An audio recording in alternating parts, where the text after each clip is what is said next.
Hello! Ako nga pala si Versi at guys, ngayon panibagong video na naman. At ang video natin ngayon is MPL analysis. So, analysis to dun sa laban ng Bren Esports at ng Execration. So, napanood ko kasi yung laban. So, i-breakdown lang natin yung bawat game. So, best of 3 siya. Game 1, Game 2, and Game 3. Breakdown lang natin. Mabilis lang, hindi naman gano'ng katagal itong video na to. So, gusto ko sana mag-download ng mga video ng kung paano sila yung mismong laban.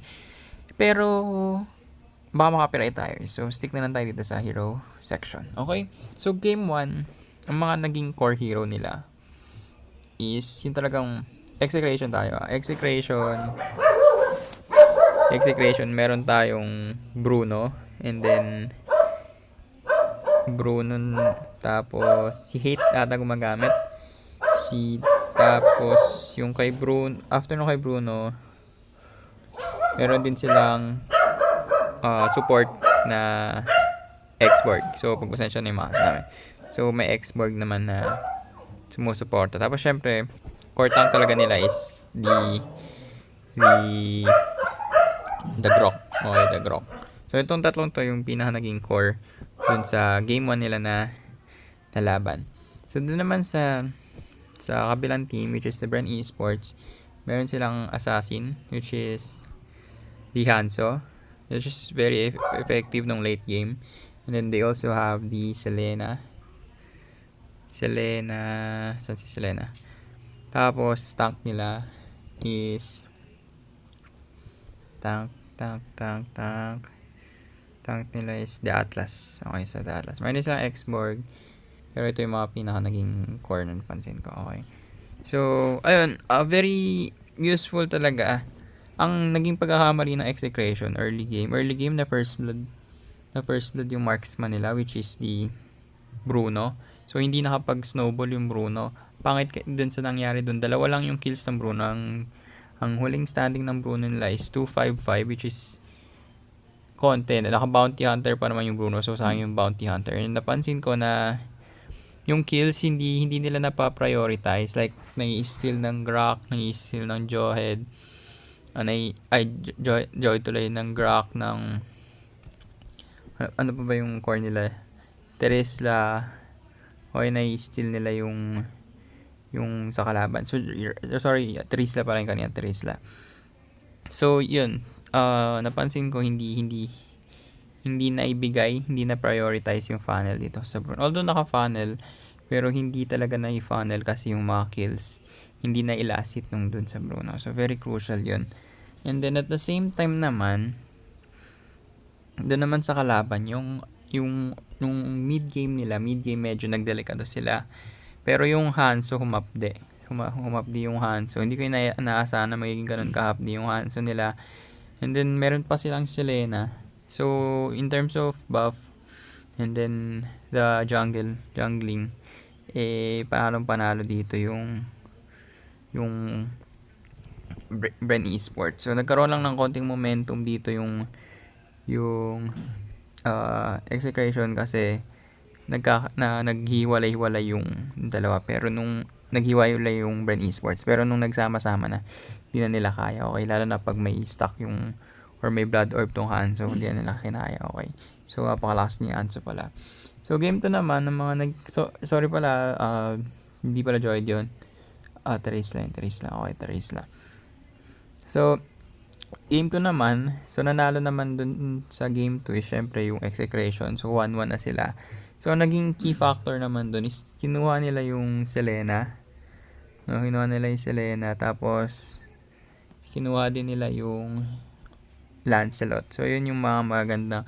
Yun yung pinaka the best na pick nila. Ang mali naman ng Bren Esports dun, masyadong nawala ng damage yung Bren Esports. Like, pinik nila Uranus, Atlas, Carmilla, pinaka-carry na talaga nila is the Esmeralda. Okay? So, in-expect nila na pag pinatay itong na hindi mamamatay itong Esmeralda, pero mali sila doon.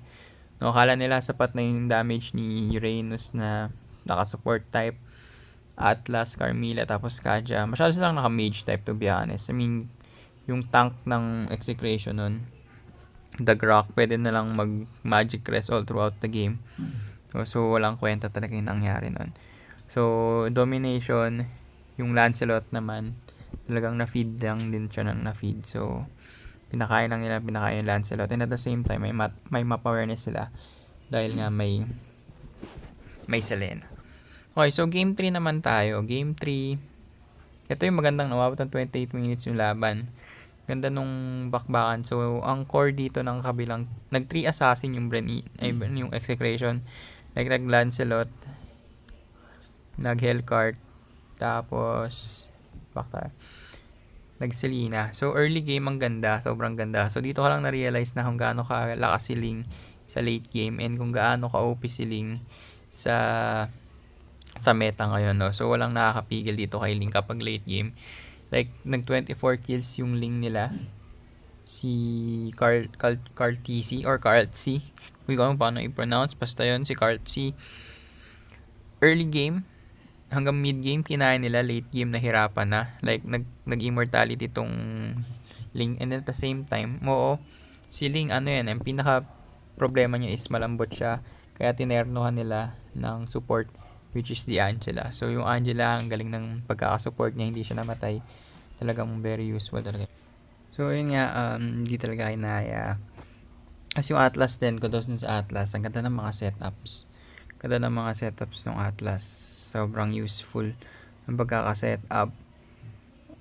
Yung Kaja din, ganda rin ng setup. Although, maganda rin yung pinakita ni Zapno dun sa Uranus niya. Talagang nakakapag-cut siya ng lane.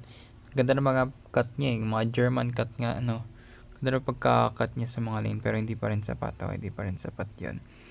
Hindi sapat yung pagkakaroon ng cut na yun kasi kulang sila sa damage. I mean, kulang siya sa damage actually kasi tank naman siya. Kahit na sinuport na niya, naka-winter truncheon, hindi sapat yun para makatipag ng Torre. Okay, so, ayun lang. So, aralin niyo si Ling kung gusto yung lumakas pa. Tumaas yung rank niya sa Mobile Legends. Like, kaya talaga niling bumuhat. Kasi kung may kaduo ko na sanay mag-Angela, very good. Very good compliment. Kasi kukunat si Ling. And then, follow up na lang din doon sa naging laban ng Sunsparks tsaka Onyx PH. Hindi rin kinaya ni Esmeralda at Sicilion yung Ling na may Angela. And, take note, may Kufra pa yung kalaban. Okay. May Kufra pa yung Onyx nun. Pero hindi pa rin na-counter si Ling. Okay, mahirap counterin si Ling, to be honest. Nakikita ko pwedeng pa-counter dyan talaga is the Mincetar. Pero hindi ko alam kung bakit di nila nilalabas si Mincetar. So, nag-aabang ako ngayon ng Mincetar sa MPL para ma-counter tong Ling na to. Kasi para hindi siya makapag-dash, no? Hindi siya makapag-second skill. Hindi siya makapag-first skill kasi yun nga, may pangontra sa kanya. Okay, so ayun, hanggang sa muli. Ako si Reverse Guy. Like, comment, subscribe. Booyah!